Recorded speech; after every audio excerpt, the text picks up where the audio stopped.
Oh, right. Not live on here yet. So hopefully we should be live.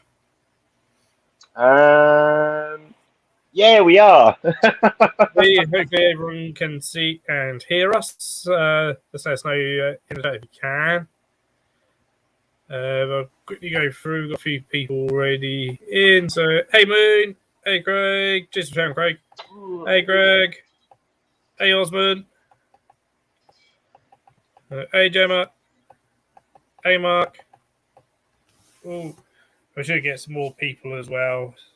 Just started sharing it around again to a few people around. But tonight we have the wonderful, amazing Joe of Scaped Nature with us. So, hey Kathy. So, well, before we get really into one who doesn't know you and doesn't know what Scaped Nature is, what is it that you do and what is Scaped Nature? Cool. So it's a very broad question. I get asked, so what do you actually do? And I think the tagline, bringing nature indoors, has always been a good one. In the sense of I've got the sort of terrarium side of things, all the house plants. The middle section, I've then got all the reptiles and geckos, and then at the back of the shop is all the sort of aquatic stuff. But the main focus is sort of like a more naturalistic approach to all of it. So like all the fish tanks are really heavily planted and lots of rock and wood and actual sort of layouts that are more natural, and then applying that to the reptiles as well, and then applying that with the terrariums. So it's all sort of like the same concept but different ways of doing it. So people want like a nice little planted jar that they can take home, leave, do nothing with. Great. But then you've got the reptile side of things where people want to create a more natural environment for their animals. I think my voice, there we go. And then the aquatic side, you've got more of the, again, creating that more natural layout, lots of live plants. It's like an amalgamation of all of that. Nice. So, yeah, so for those who are, Scaped Nature is a shop in Norwich. That's great, isn't it? That's it. That's the one. In Norwich. I've been, but many years ago, where I think then it was just aquatics and like little terrariums, that sort of thing. It wasn't so much the reptiles and invert side of things. I don't think it's more kind of your hardscapes and the glass. No, crikey. That was with, I believe, the old owner, and that you are now the owner. Yes, yeah. So it's Ray, Jill. I started. Oh, you just lost your audio. Oh, you come. And then I took over in January. Yeah, my headphone keeps saying low battery. Please charge. So I'm either gonna switch to phone audio or try and find my headphones really quickly. Keep the people entertained. Just gonna be popping your links into the chat. So, It's my pocket.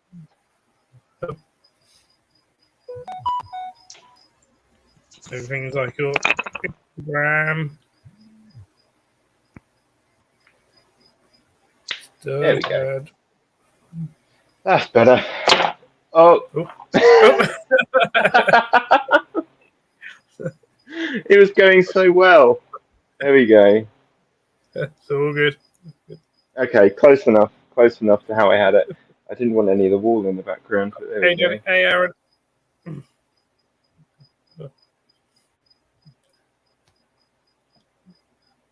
Wait for it. I need it. There. No, it's not going to stay now. Oh no. Well, there we go. That's the best angle I can get. That's fine. Oh, you want me to turn it up again? There we go. Okay, problem over. Sorted. uh,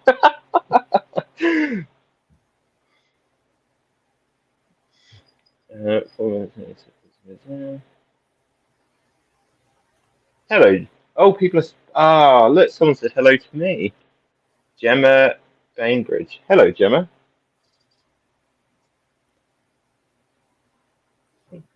So, so you became in January. Yeah, so I took over in January. I'd known for a couple of months, sort of leading up to Christmas, what was happening. And I mean, we've had dart frogs and things in the shop before, um, which was my idea. But I've just sort of expanded on that. I mean, I'm a massive fan of my sort of tropical geckos and dart frogs and toads and sort of more of the amphibious stuff, which works really well in kind of heavily planted environments anyway. Hey, Victoria. But yeah, it all sort of worked quite well with the already sort of theme of the heavily planted fish tanks and the sort of heavily planted terrariums and things. Plus, it's becoming much bigger in terms of people doing bioactive setups, I think, and sort of moving away from the old sort of, fake plants, fake rocks, and things, and actually using actual natural materials to build stuff, which is A, it looks much nicer, and B, you get more sort of natural behavior out of the animals as well, which is what I found. And especially with the sort of more tropical stuff, you're not cleaning as much because you've got the live plants, you've got all the bacteria in the soil, springtails, isopods that do a lot of the work for you. Um, so I'd like to think I am promoting that more sort of naturalistic style. That's the goal, anyway. That's the goal. Well, I mean, obviously, sometimes bioactive. It's one of these buzzwords that scares a lot of people. Sometimes when Yeah, they've never done it, and it's also certainly I feel I know a lot of people like John Courtney Smith of Arcadia and stuff also feel hmm gets used a lot wrongly, sort of thing. yeah, Where yeah, yeah. people are under the impression that all you have to do is separate, tuck in some springtail, boom, it's bioactive. That's not really the case. So, and so like all of mine, like this one here, I mean, there's not even actually any animal in there. I just call it live hmm planted, sort of thing, naturalistic live Yeah, planted. yeah. And so I'm trying, by me, when I do things like that, to try and break it down a bit easier for people that, see sometimes these really lovely elaborate setups that hmm can take months to build. Sort of thing. They Yeah, go, yeah, yeah, yeah. how can I ever do that kind of thing? Like, actually, it doesn't have to be complex and stuff. Actually, probably my next video, I think, is going to be very simple planted enclosure, like enclosure, hmm like doesn't have to be complex and it look nice kind of thing. So if anyone who hasn't done it before but is perhaps thinking of, well, maybe I might do, I'll put a live plant in an enclosure. What would be your tips, your recommendation of doing your first one? Um, I mean, what I like to do is I know that there's a lot of people that are really strict on it, saying, if you're doing a South American enclosure with a South American uh, theme, only use South American plants, which I mean is great, sure, but what I tell people, for example, when they're doing, say, an aquarium layout or terrarium, vivarium layout, as long as you're happy with how it looks, that's that's all that matters. It's very much what's the word? Personal, not the right word. More of a can't remember the word, but it's down to your personal preferences. I think don't worry too much about everything looking perfect and looking at pictures online where it's this massive lush filled enclosure. because that takes months. That takes months and months and months of growing and keeping the humidity perfect and providing the correct sort of photo period with the light and things. It's going to look a bit weird in the beginning. Take a photo, and then in a month's time, 2 months' time, look at it again, compare it to the photo. It'll look completely different to what you had in your head anyway. I find plants will just do whatever they want to do. You can sort of influence what you want them to do, but they're going to do something completely different. So I think if it looks, everything takes time. Plants take time. It takes time to grow in. Just don't worry about it. Just plant it how you want to do it. Use whatever materials you want to use, and they all look good anyway when they're compared to sort of more plasticky environments. So don't fret. I can guarantee that in 3 months' time you'll redo it anyway. So it's pretty much sometime. I think that's it. I think people, and I've done it myself when I first, was looking into it years ago. It was like, obviously seeing like some ones that zoos do and stuff, and like, oh my god, how the hell do that? And then forget that actually that zoo may have spent 6 months to a year doing that enclosure, thing, before putting an animal in it. Or you watch someone like Surfer, he's gone. I think he's got an enclosure. He's had for like 3 years without even putting an animal in it, just throwing it in and stuff. Yeah. And by a suit, and it's mentioning like, oh my god, that's absolutely amazing. But just start off just with simple pothos, just stick a pothos in somewhere, sort of thing, and see how that goes. Because like, I mean, for me, pothos, if you kill pothos and then plant some for you, sort of thing. Yeah. No, that's it. I think kind of but also be prepared that it's another learning curve with plants. Not every single one takes and stuff, and you just got to be prepared for that.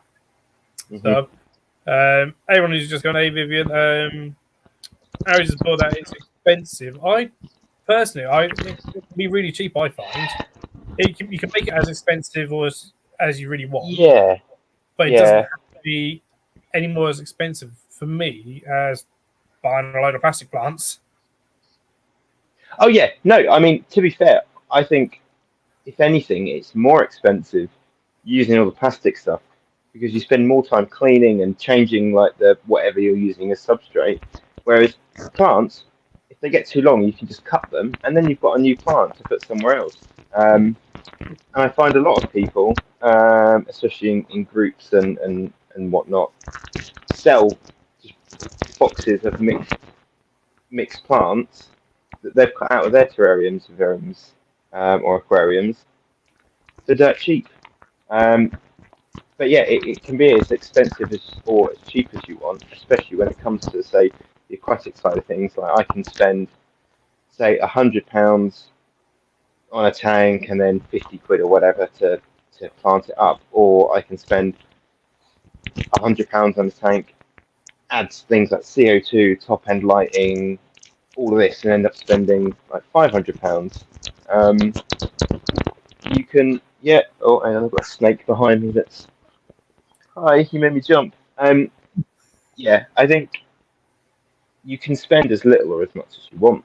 The most expensive part is always the tank, which is great if you can buy it new because the mesh is all good or whatever you're using, it's all perfect.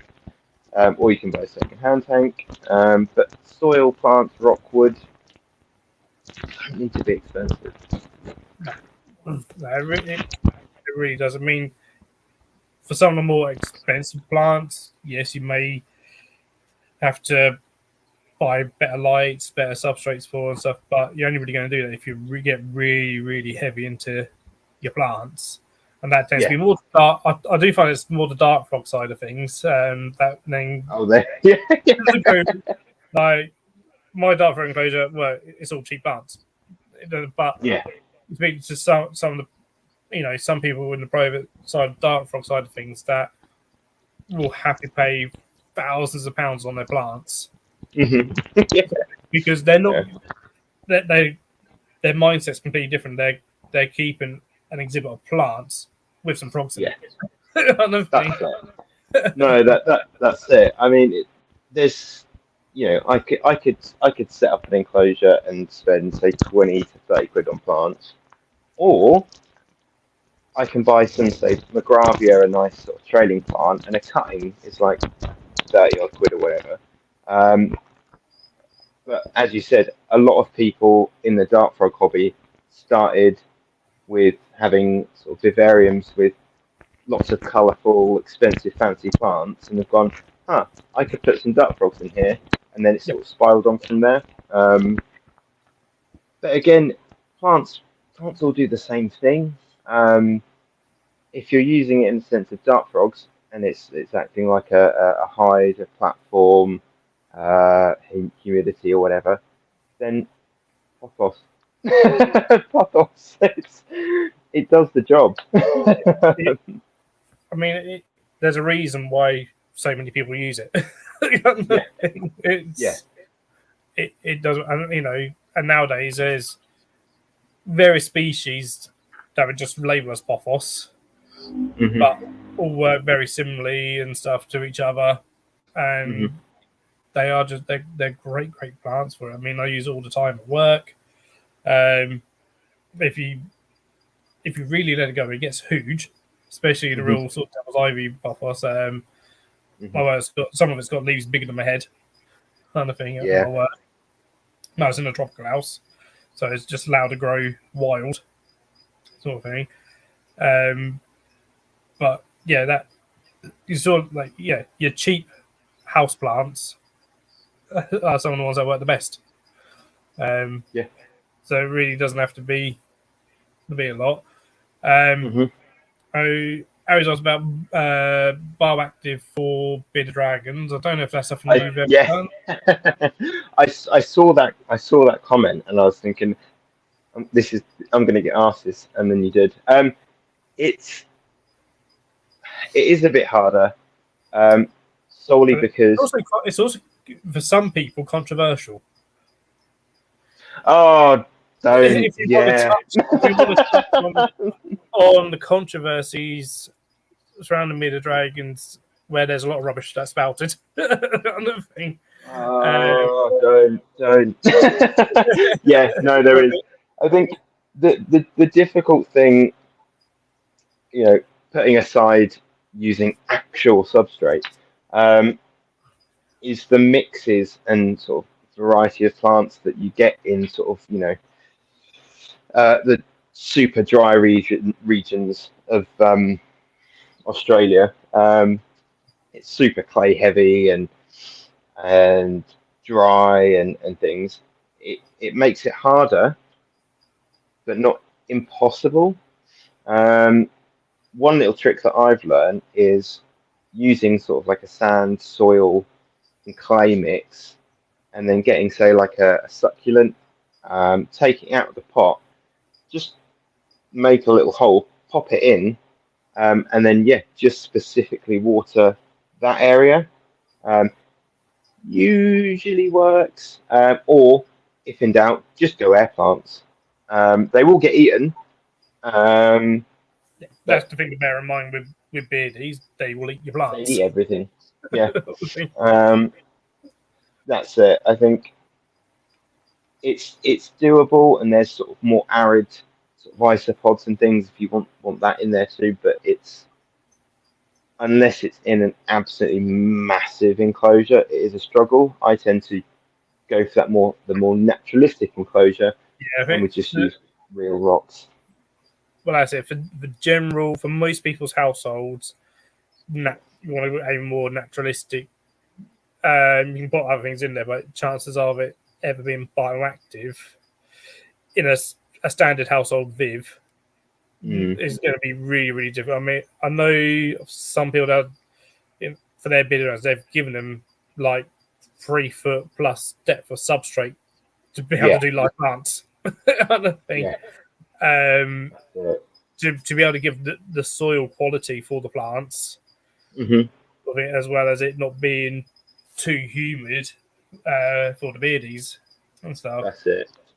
And That's it. It's that fine balance. And if you're going to put plants in, you've got to be prepared that one, they've got to be safe for the bearded dragon 2 weeks because it's going to eat them.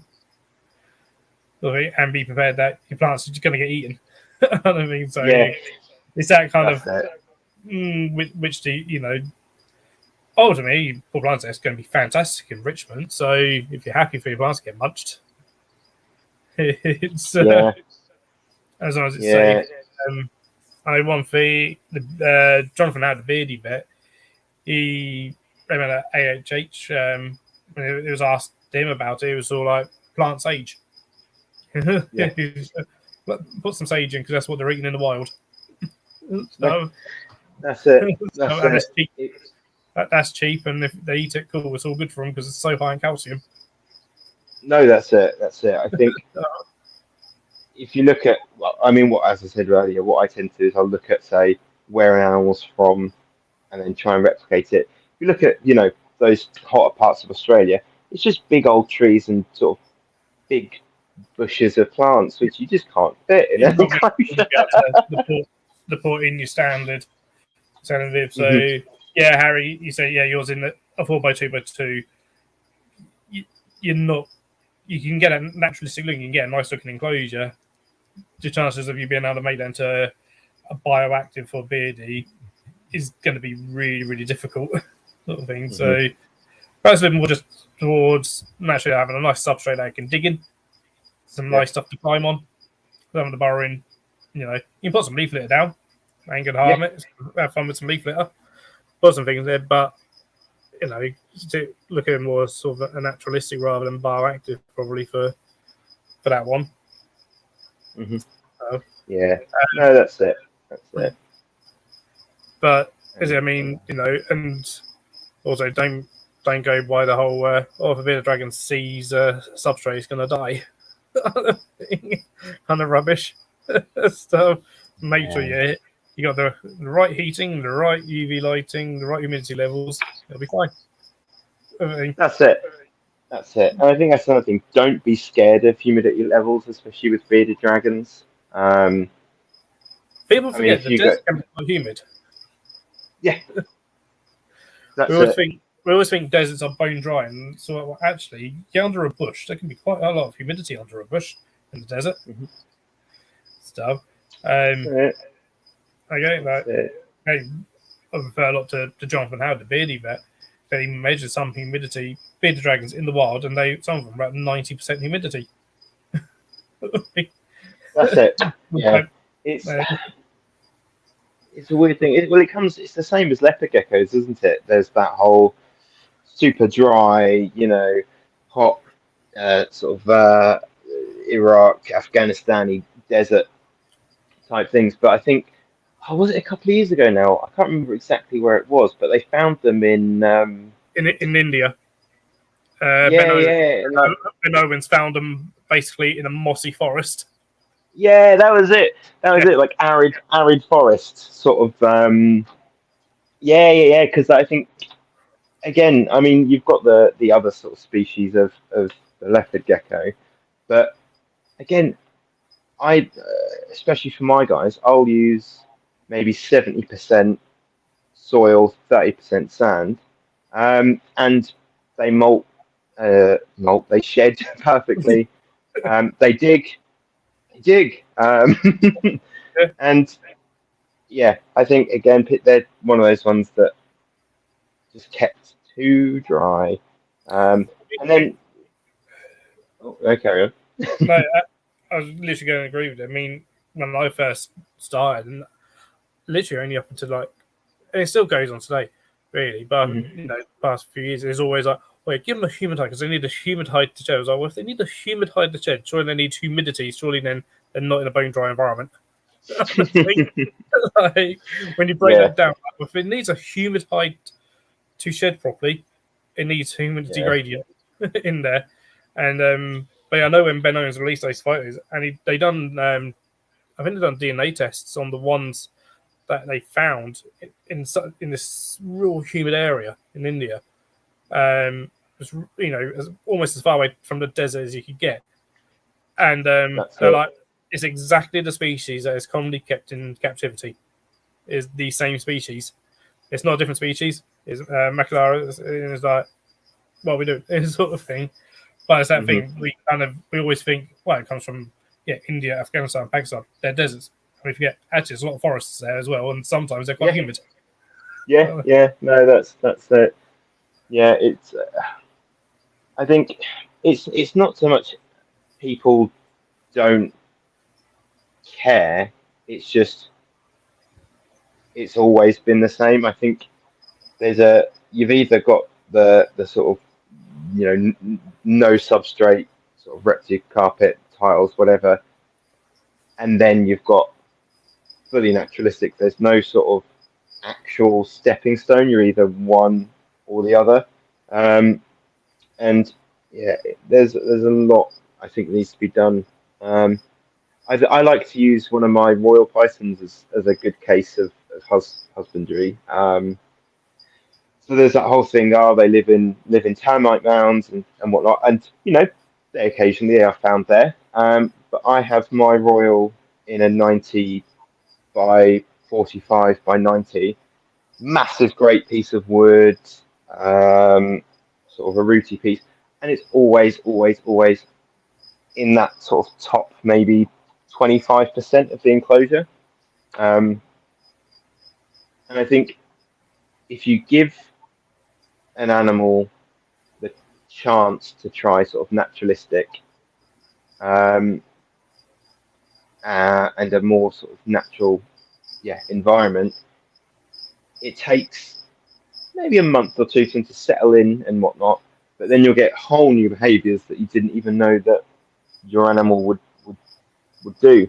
If you don't give a royal python space to climb, it's not going to climb. I mean, that's absolutely, and also sometimes we forget. Some people say, well, they don't do anything during the day, so no, but they do a lot at night. They're more we sometimes judge every animal by what it does when we're awake, and completely forget that some of our animals that we keep are nocturnal, and actually perhaps do a hell of a lot at night when we're asleep and not watching them. So it's like, maybe in that one position every time you look at it, but you're only looking at it for a snapshot of its life. What else is it actually doing? So, and the termite mound thing is just like, yes, they will inhabit them for a time, but so will boss monitors. Yeah. They've been found but I don't see anyone saying like, "Well, we need to keep boss monitors in a tiny plastic box." It's like, oh God, no. It's like, so like I'm at the shop now, hence the background, and I don't think I've ever seen a royal python just as active as the one behind me. It's going all over the place, and usually it just sits in its log and just doesn't come out, but all over the place today, and that just shows like obviously God knows what half these animals get up to when I'm not here. But I think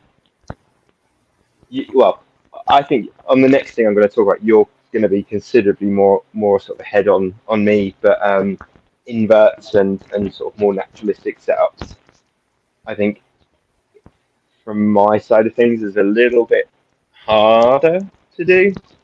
I've got some. What are they? Let me find them. Hang on. Cosmodaris.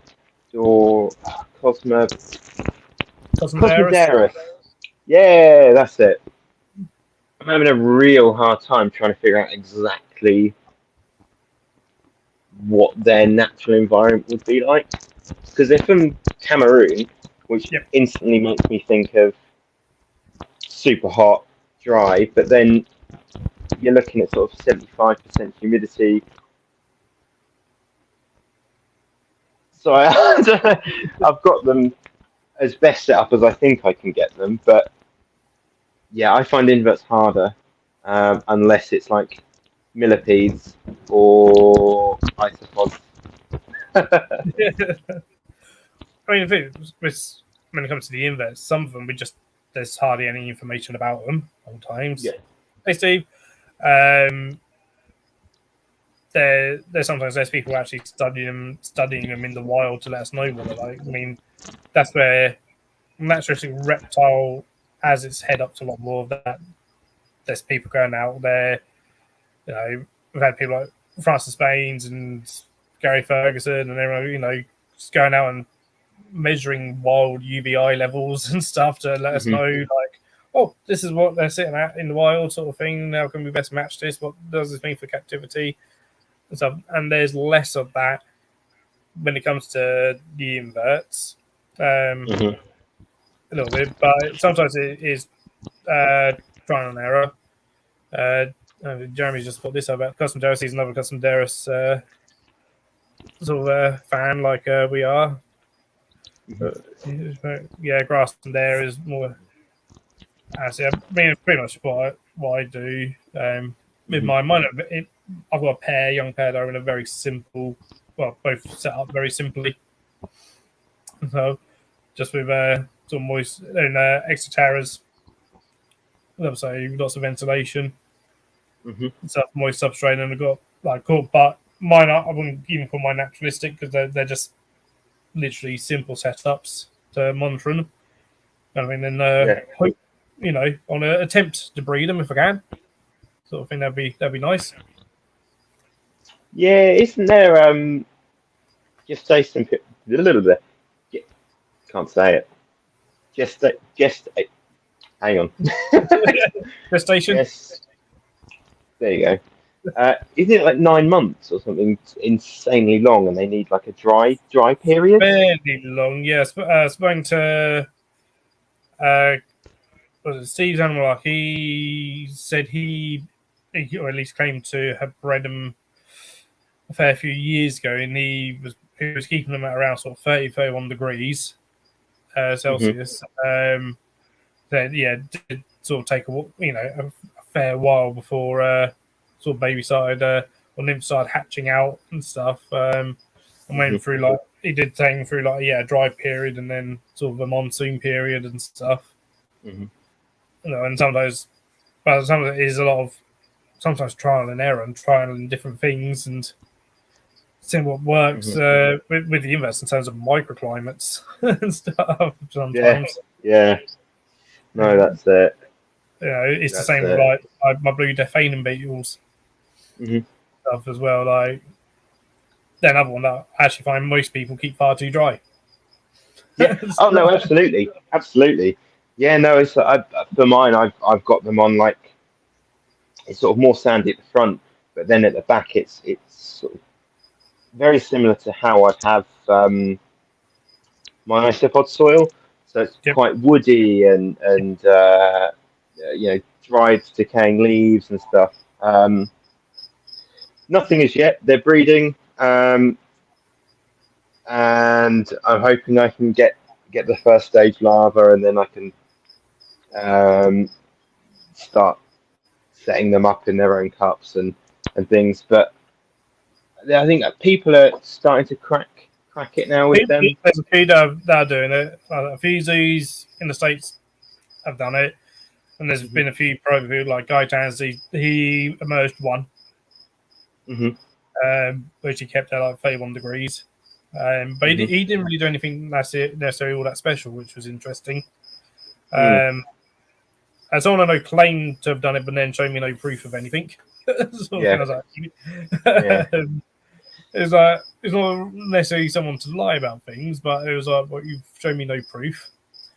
But certainly enough people have said like, essentially, that the bulk of the substrate is much like isopods, fruit beetles, lots of decaying organic matter for the larvae, and then planting grasses in for egg laying into the grass roots and stuff, and for the first stage larvae to eat the grass roots and stuff. And it's one of those things again where people just think that they come from Arizona desert, it must be bone dry and stuff. They're not really living on sand in the wild. No, that's it. I think another guy, Aquarimax pets. Yeah, Russ. Russ. I think Russ has done it as well. Yeah, he's got a And series on YouTube, hasn't he? yeah. Yeah. And I need to rewatch that again because it's a lot of sort of information on like a smaller. It's not detailed enough for me. I need lots of detail, otherwise I'm not very good at filling in blanks. But I mean, it's the same with it. There's so many inverts that there's issues with. I mean, and sometimes it's issues that are sort of non-issues in the sense of do you remember the? Oh, of course you remember the camel spiders. Sort of features, Um, yeah. yeah, I know there was a big thing with that people saying, oh, they only live like 3 months in captivity, etc., etc. But I only recently found out in the past month or so that they almost go through periods of not hibernation, but I don't know what you class it as. Well, a lot of people throw them out when they're molting. That's it. That's it. They'll dig holes, but they'll be in those holes for weeks or months and just not move. And even if they Yeah, don't do it, they'll sometimes literally kind of go like this, yeah, just on the yeah, surface. They'll be like, but that's them doing molt.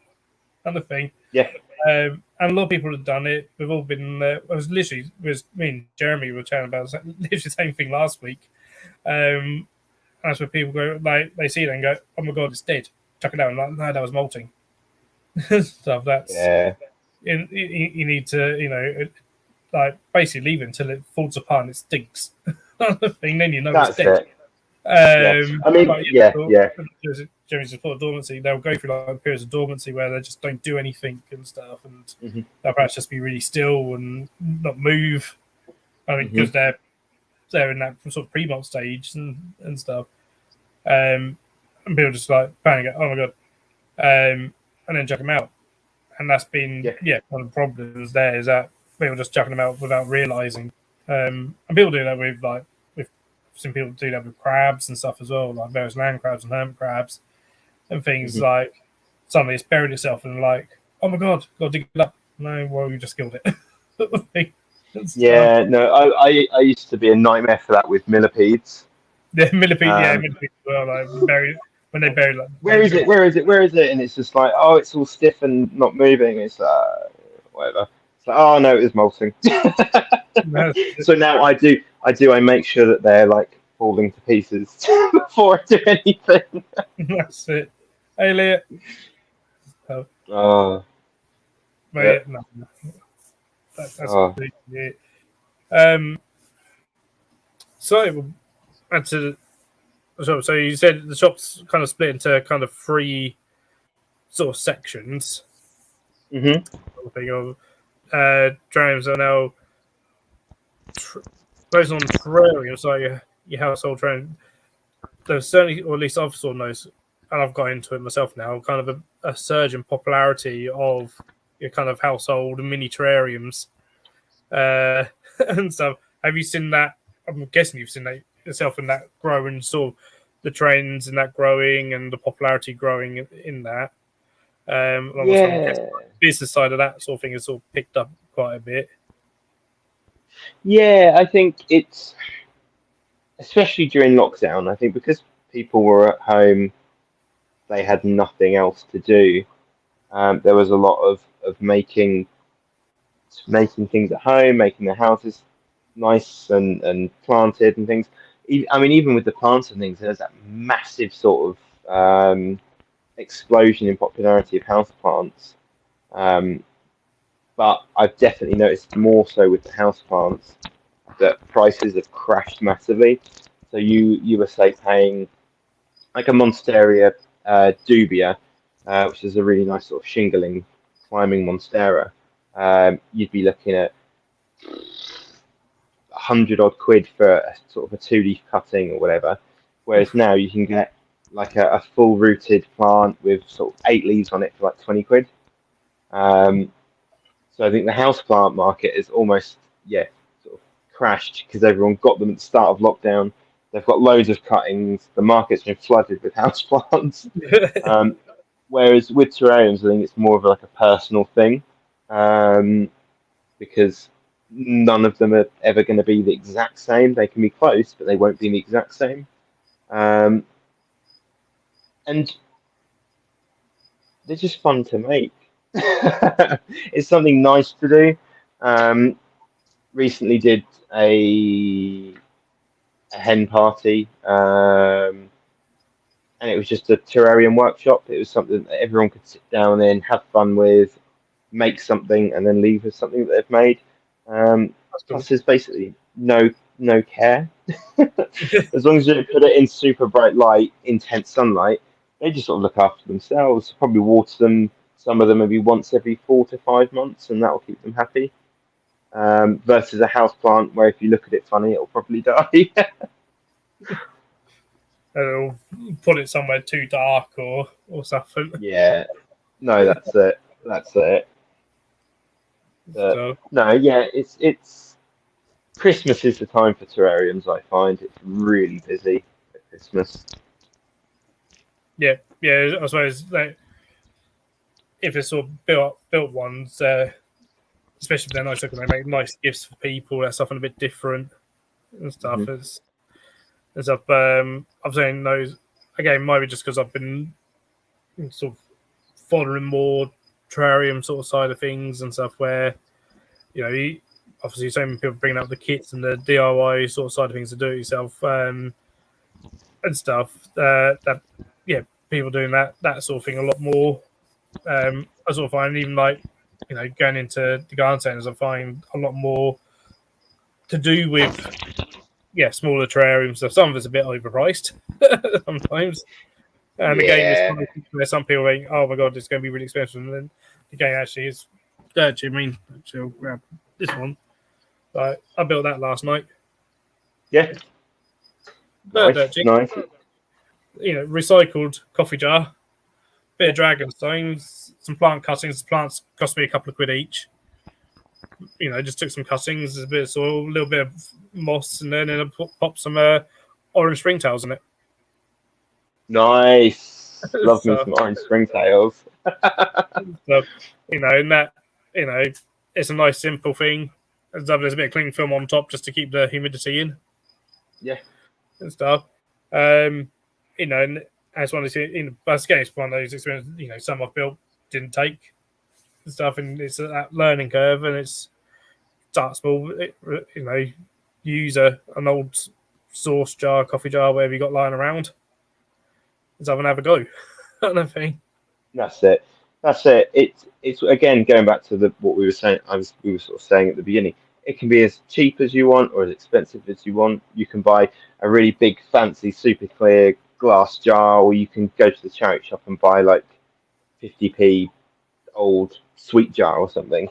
Or even the that it was like became a little bit of a trend, or a little bit on like Instagram and stuff of the Tic Tac terrariums. Yeah, I never made one.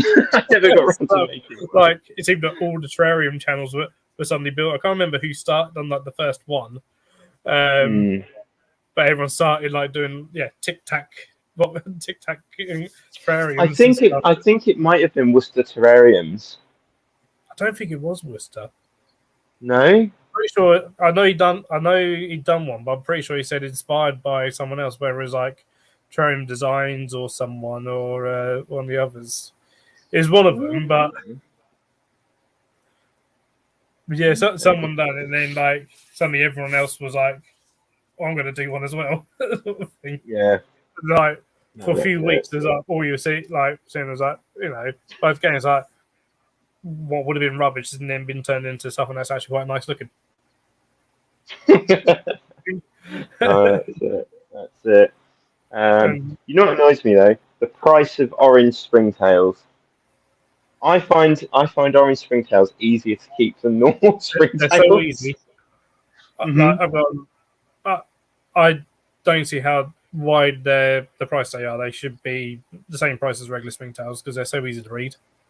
Hmm. Sort of thing. No, that's it. That's It's it. purely I mean, because I think it's because for the people that want different colour springtails, they're like, oh my god, orange springtails, and they become kind of a big thing amongst springtail people. Another thing, mhm. people that want different springtails. that people are marking up the price. I mean, I got mine from Exotics Empire.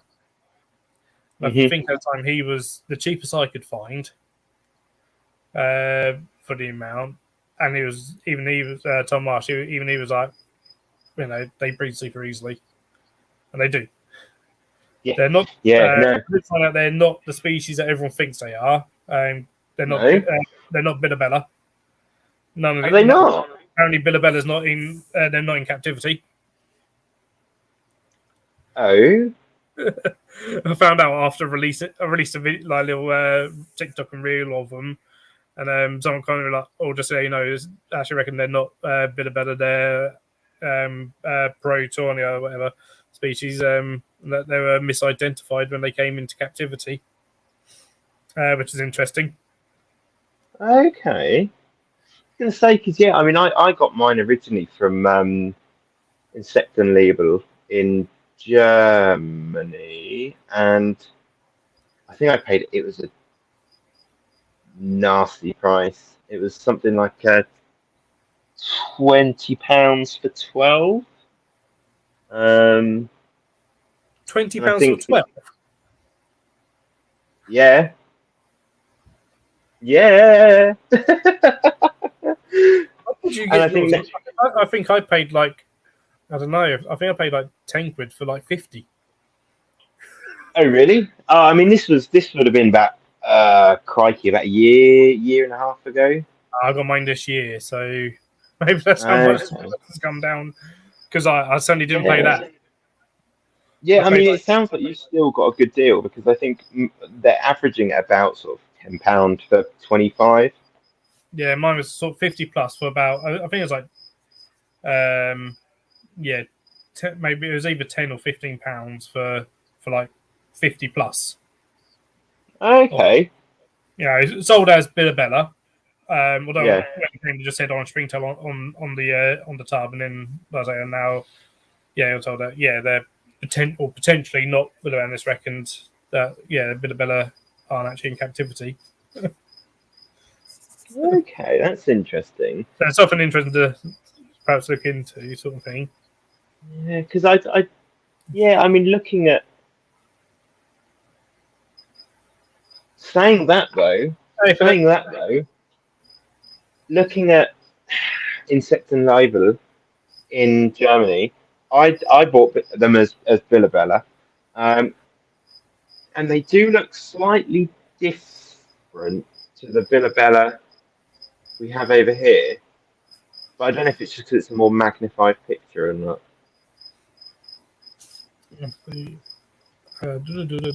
so these. What is it?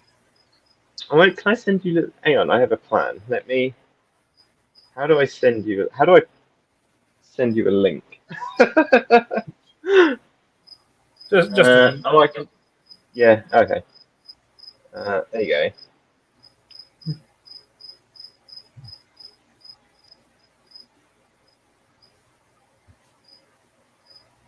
Let's see if they're.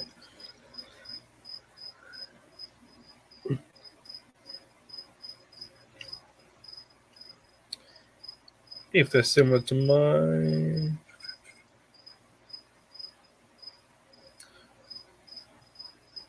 I mean, actually, they may look different to my ones. They've got those more of the sort of bumps along Yeah, the segments, whereas the Billabella that I have now, which I got in the UK, look a bit more sort of jelly-like. I yeah, don't know how to word it. yeah. They were, yeah. Artistic, yeah. That's how much I would have paid £15 for 50 plus orange for the orange springtails. I've done a video on it, so I've got on the me unpacking them because it's only time I've ever ordered off him actually, and it was like Hmm. just the springtails. Let me just I'm see just because they. having a look. Just having a look at Exotic Empire. I've not looked at them before. As I hear, they at the time they were listed at, or most people, I think most still have them listed as Villabella. Hmm.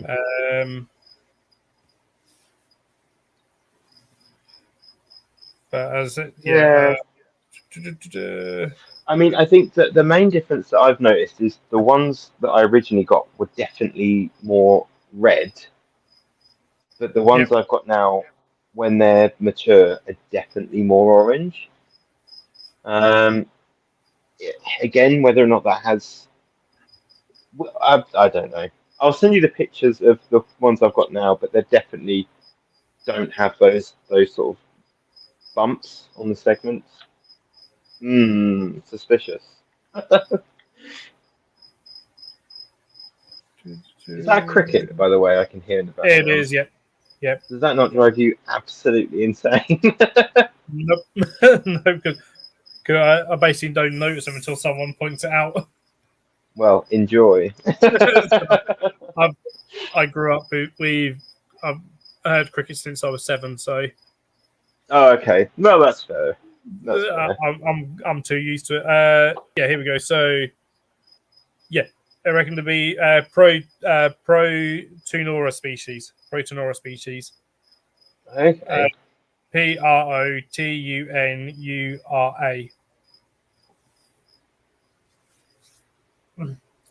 And when they do, like my ones look a lot more similar to that than actually Villabella. I mean, I don't know what I've searched up, but I am now on a page on the NHS talking about protein in urine. Yeah, no, that's a different. That's pro. What have I put in? Protein urea. So I was a bit off the mark there. You have to send me the name later. I'll So see I the can. name for it because, but yeah, that's what they're. Yeah, at least the ones in the UK, I reckon, sort of to be. Which I totally found interesting, and it's one of these things like, especially when it comes to inverts, things are being revised all the time. Things get Oh, misidentified all the goodness. time when they come in and stuff. And sometimes it takes a long time actually for even for the people, the wholesalers, and everyone else to actually, kind of get on board with actually updating their names on things. I Yeah, I mean, mean, don't even get me started on the forest scorpions. In fact, I think it was you I spoke to years ago about trying to figure out if something is Pandius or Heterometrus was counting the hairs on like on the, on yeah, like so claws and things. I got told that by one of the top invert zookeepers in Europe, Hmm. where when you could get Pandinus cavamanus, Yeah, yeah, yeah. years ago, which is called the red claw scorpion, and it was like actually the only way to tell the difference between Pandinus cavromanus and Pandinus imperator is counting the hairs on them. It was like, and he went, and who's doing that? Uh, yeah, it's Unless you're going to count every single hair, it's like chances are it's not cavromanus. Whatever, like, fair no, enough. no, that's it. That's it. But And even I haven't. Um, what was it? The Cyanus. Um, I've been trying to find Cyanus, um, but it either ends up being Spinifer or what was the other one? Gone completely blank on all the heterometrous forest. Heterometrous. Da, da, da, da, da. That's it. I want. Oh, hang on, they've changed it. That's why. which one are you after? Well, I wanted what I thought was Heterometrus cyanus, but it's now Oh, Javanum. Jarvanimetrocyanus, yeah. Yeah. And the Although Laotus. most people, the big traders will still send us Heterometrus, but if you're looking for juveniles, Steve W has a Jovana mattress saying it's babies for sale. Oh, okay. Nice. Nice. When did Swammer Oh, Dami Samadami. change? Yeah, that got changed about the same time. That's now Gigantic mattress Samadami. Yeah, There was a big revision. because I like I mean, those. but good luck finding a Swamadami in the UK nowadays. Really? I haven't seen any available for years.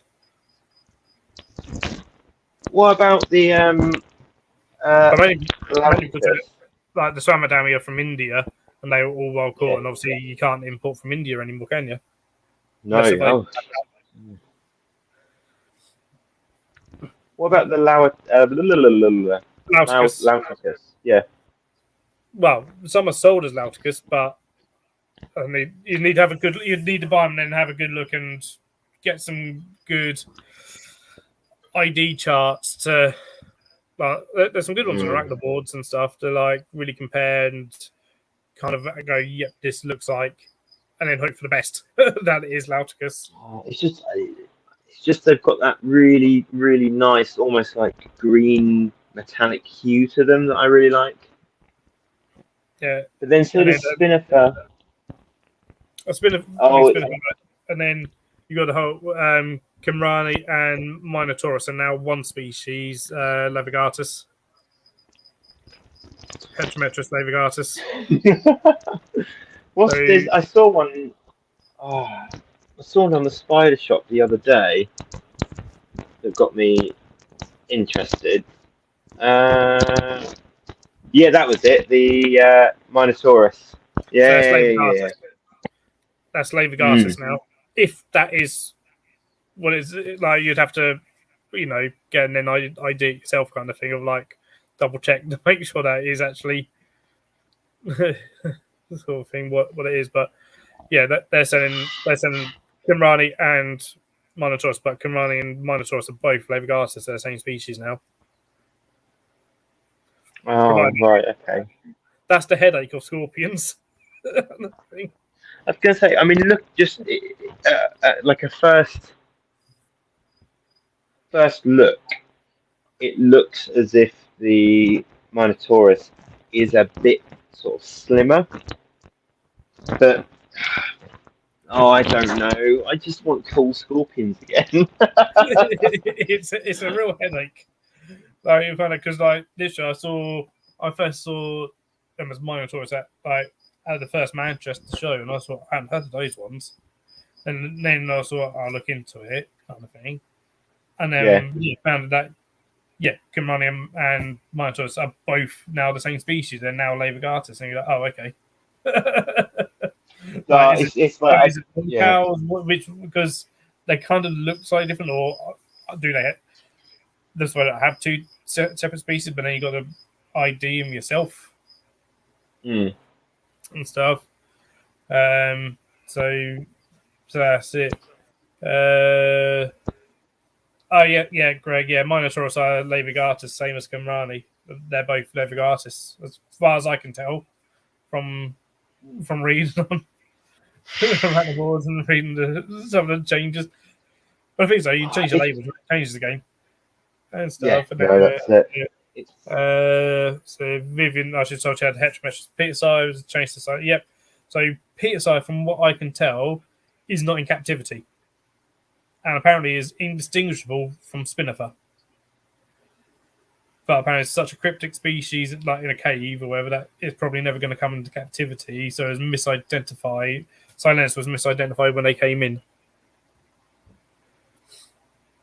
Sort of thing. So, but this is the thing, like, what leads to taxonomy is a bit of a mess when it comes to inverts, because so often things are collected and stuff, and it's all a difficult one. Yes, Greg. Like, both of those do look different. So I mean, I wouldn't. I'd be hesitant to go that what are being sold as Minotaurus are exactly the same as Gimrani, which are Levigatus. They may be just a different species that have been misidentified. It's a difficult one without doing lots and lots of research. Yeah. I Ultimately, think Jeremy's right here that ultimately, hopefully, it will prevent hybridizations and stuff and accidental hybridizing of species, mhm. and Yeah, in the no, long that's term it.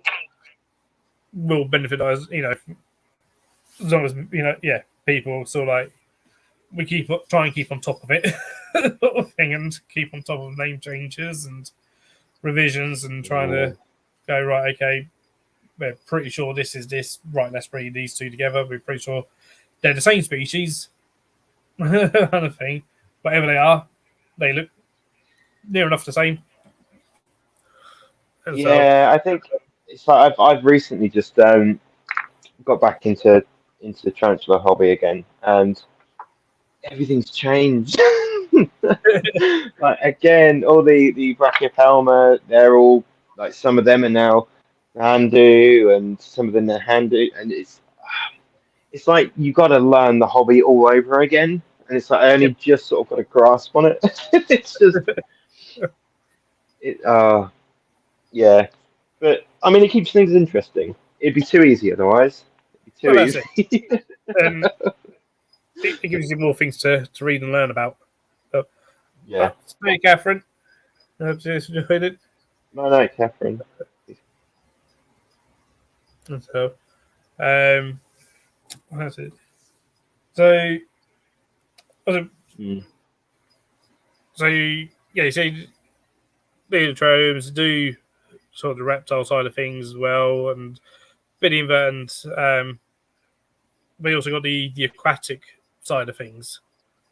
Yes. And so, um, is that kind of how is aquatics how Scaped Nature sort of started?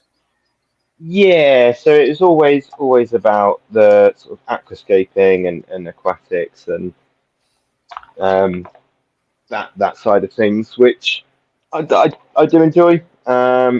And skills transfer over from, say, terrariums to the sort of aquascaping side. It's all the same idea, just in a different medium, I guess would be the best way to describe it. Um, and you get to use different plants that you wouldn't ever use because they're aquatic plants. But what I found is a lot of the time, some of those aquatic plants can be used in sort of high humidity environments as well. So you can use things like Christmas moss and Java moss and things in, say, fully submerged, or you can grow them out of water. Um, things like Anubias, Bucephalandra, Microsorum, again, as long as they're kept humid enough, a lot of the time they're fine. And there's very sort of few truly aquatic plants. A lot of them will grow if they're kept humid, um, which I always thought was pretty interesting. Because And it I mean, kind of, correct me if I'm wrong, am I right in thinking that a lot of these sort of aquarium plants that you can buy in any kind of aquarium shop, a lot of them are actually grown out of they're not grown submerged anyway. Initially, no, no, that's it. That's it. They grow faster out of water, a lot of them, because they have easier access to CO2. But what you'll find is a lot of the time, um, let's take, for example, there's a plant called Rotala, and you've got Rotala rotundifolia. When it's out of water and it's growing, it's got really round leaves, hence the rotundifolia part of the name. You put it into an aquarium, it'll readapt to be better at living completely underwater, and the leaves will completely change shape. Um, so that's another thing, something you might grow, say, or you might buy in, say, like a blister packet or like uh, in a pot that's not being kept underwater. You'll put it into the aquarium, and then in a few months' time, it'll look like a completely different plant because it's had to readapt to the environment that it's been put in. So you get some really weird cases of that. Again, there's a couple of rotalas that will start with rounder leaves, and as they've adapted to being in water, they'll have almost like needle-shaped leaves. Really odd, really odd. But so a lot of the time, people will put their plant in the aquarium. It'll start to die back, but what it's actually doing is it's just sort of adapting to its environment, which happens with terrarium plants as well. I was going to say, see that, like, you know, when you do things like that and some things get the odd yellow leaf or whatever, it dies back a little bit to then come back, which actually leads people sometimes to panic and go, "Oh my god, it hasn't worked. Rip it out, chuck it." And sometimes like, no, leave her alone for a bit. Thing. Yeah, McGravia is a nightmare for it. The amount of times I'll get McGravia, and it'll be this amazing, beautiful rooted cutting. I'll put it into a viv or a terrarium, and then all the leaves will fall off. And then it'll take a few months, and then I'll start getting new growth, new leaves and things. But most people go, "Oh, it didn't work," and just throw it out. Sometimes you've just got to wait. Just got to wait. So, They're still talking about spiders. what about see, for some people, because you've got almost amalgamation of the two is a paludarium. Yep. So, have you done any kind of paludariums builds and stuff? That stuff, it's something I'm yet to do. Kind of feel nice big paludarium. But when you see real good ones, they are super stunning. Thing. Is it something you've done? Yeah, so it gets really complicated because you've got obviously terrarium, you've then got paludarium, riparium, and there's another one now as well, and it's all to do with the percentage of land to water.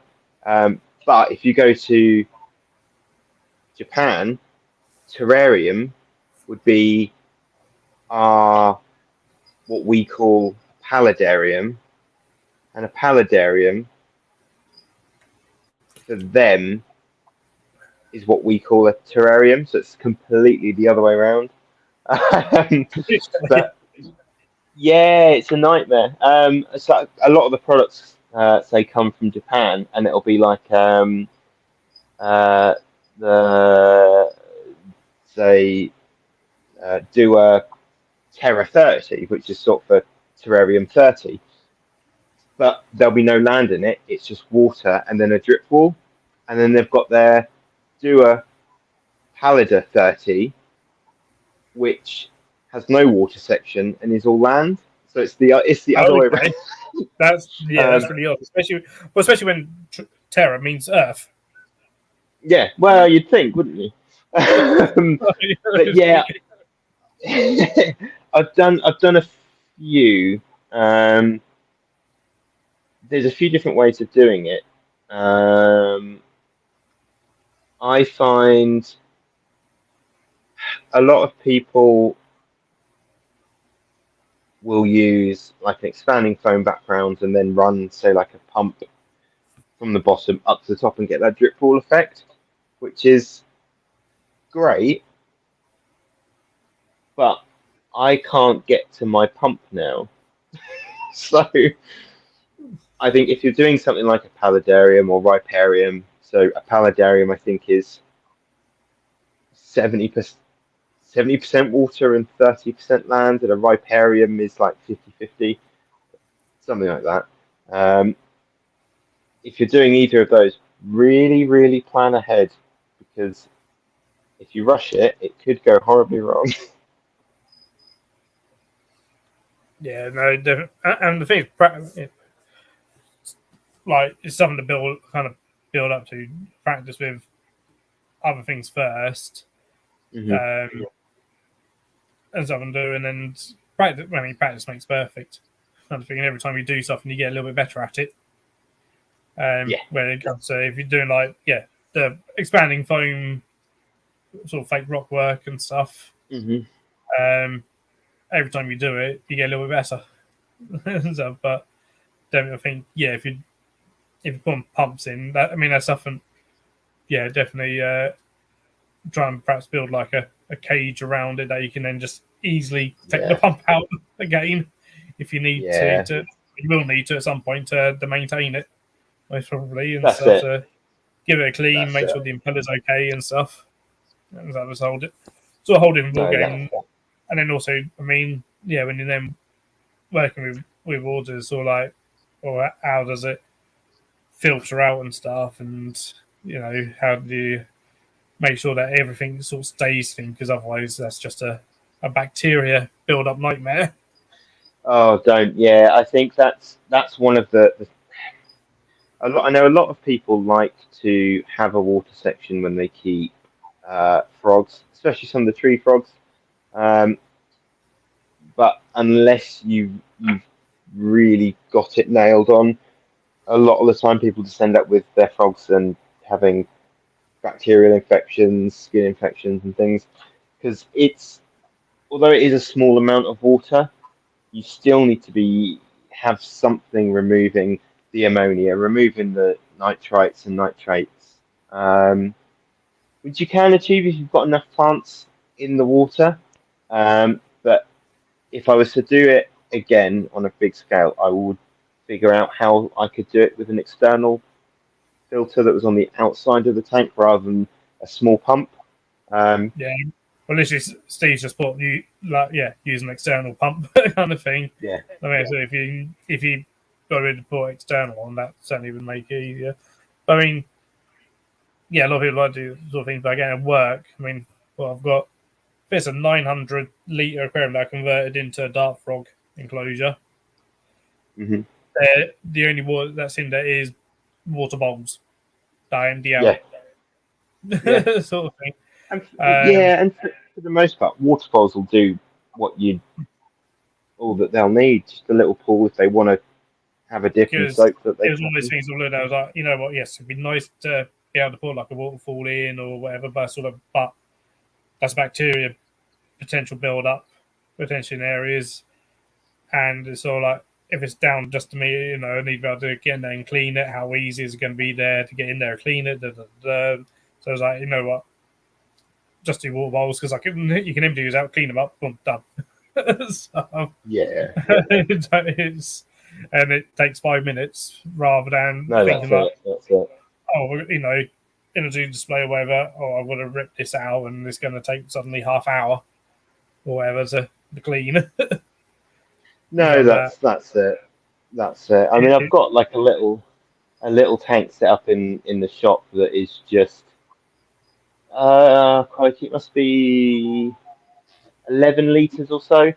And it's super densely planted, and it just stays really clean. So it's doable. That you don't need a filter, you don't need pumps, etc. It's just it takes a lot in the beginning to get that balance. But once you have it, it works really well. Just the right pain to get that balance. so anyway, did you say you're on your phone tonight? Yeah, I was actually going to say, hang on, Is there any I've way got for 8% battery left. is there any way of just sort of, I imagine most lights are off or something. Just having a quick look around. But if you're on 8%, Yeah, I was thinking the same thing. And everything's on a timer. yeah, Um, and a lot of it is linked with a microclimate Evo Connect 3. all So I using think if I those. do it, yeah, of course. Nice. So I think if I close this to turn them on, then I'll disconnect, and then I don't know what happens then. Plus, I don't know if it then affects the time out, the timers. Um, unless I can always do a little tour, and then I can send the clips to you if you want. Do it that way. Good. Or you could just come down. At some point I need to come up because you're not all that. You're only just over an hour away from me, and we've both been saying I need to get back up, and because I've been up once, and back then I don't think you had any reptiles or amphibians in the store, let alone any inverts or anything. I think I don't even back then did you even sell fish. I think it was all just escaping equipment. I think. Yeah, I mean it's still just that with that side of things because fish are a nightmare. Oh, hang on, my phone just said low battery, 5% remaining, so that was a jump and a half. Yeah, so it's not never sold fish. A lot of the time they're captive, they're wild caught, and yeah, it's just too much effort. I like fish, don't get me wrong, but I much prefer like a crayfish or an axolotl over a fish. Give me something cool, or a water scorpion. I really want water scorpions. They're pretty cool. They're pretty cool. But before your phone died, where can people find you? Cool. So you can either go. Hang on. Wait. Hang on. Let me find it. Oh, that didn't work. I was gonna like whip out a business card, but I'll just say it. So you've either got the Instagram page, which is just at Scaped Nature. You can find me personally on at the Joologist on Instagram. There's also the Scaped Nature website, the Scaped Nature Facebook page. There's even a TikTok as well, because that's a thing now. And they're the best places to find me. There's lots of sort of pretty plant photos, lots of pictures of nice enclosures and things on the Scaped Nature Instagram, and then on my Instagram, I'll do the occasional snapshot of more of the animals. So best of both worlds. But I'm on both of those, and yeah, feel free to pop down if you're local, or pop down if you're not local. I am in Norwich. Yeah, I'm not very good at like self promo. Correctly. What's that? Upper St Giles Street, is that the one? Good. No, I'm 60 St Giles Street. Ah, St Giles Street. Yeah, I'm not upper. I'm just standard. Just standard. Standard street. That's it. That's it. But if you're not, yeah, no, come to Norwich. Norwich is great. Norwich is lovely. It's a great city, and down the road from you, there's Jamie of Norwich Reptile Shed. He's a great guy. And stuff, and then also got the Bugs UK Bug Zoo. Absolutely, I'm yet to go, but I need to go. Sort of thing down the road. So yeah, it's what, Ledway? Like half an hour away from you. Yeah, near Raw Dinosaur Park. Yeah, that's it. Around the corner from Raw. No, that's it. It confused me when I found out that they'd changed their name from Dinosaur Adventure to Raw. Oh, really? I've never been to Raw either. So maybe I'll make a day trip. Dinosaurs and then bugs. Right, well, before your phone dies, I'll let you go before your phone dies on us. So, cheers for joining, Joe, and we'll have thanks for inviting me. That's it. Thanks for everyone who's joined and stuff, and go up on the Instagram and stuff. Some great things on there, absolutely, and stuff. And thank you. Maybe I'll see you at another show at some point soon. I don't know if you're going to any coming up. Well, I think the next one's in Brighton, and it's a bit far for me. And then you've got the Manchester show, which is a bit far. I'll think of something though. I do need to go up to some of them. That's all right. Well, cheers for joining, everyone. Cheers for Joe, and I'll see you all again very soon. Good night, all. See you later.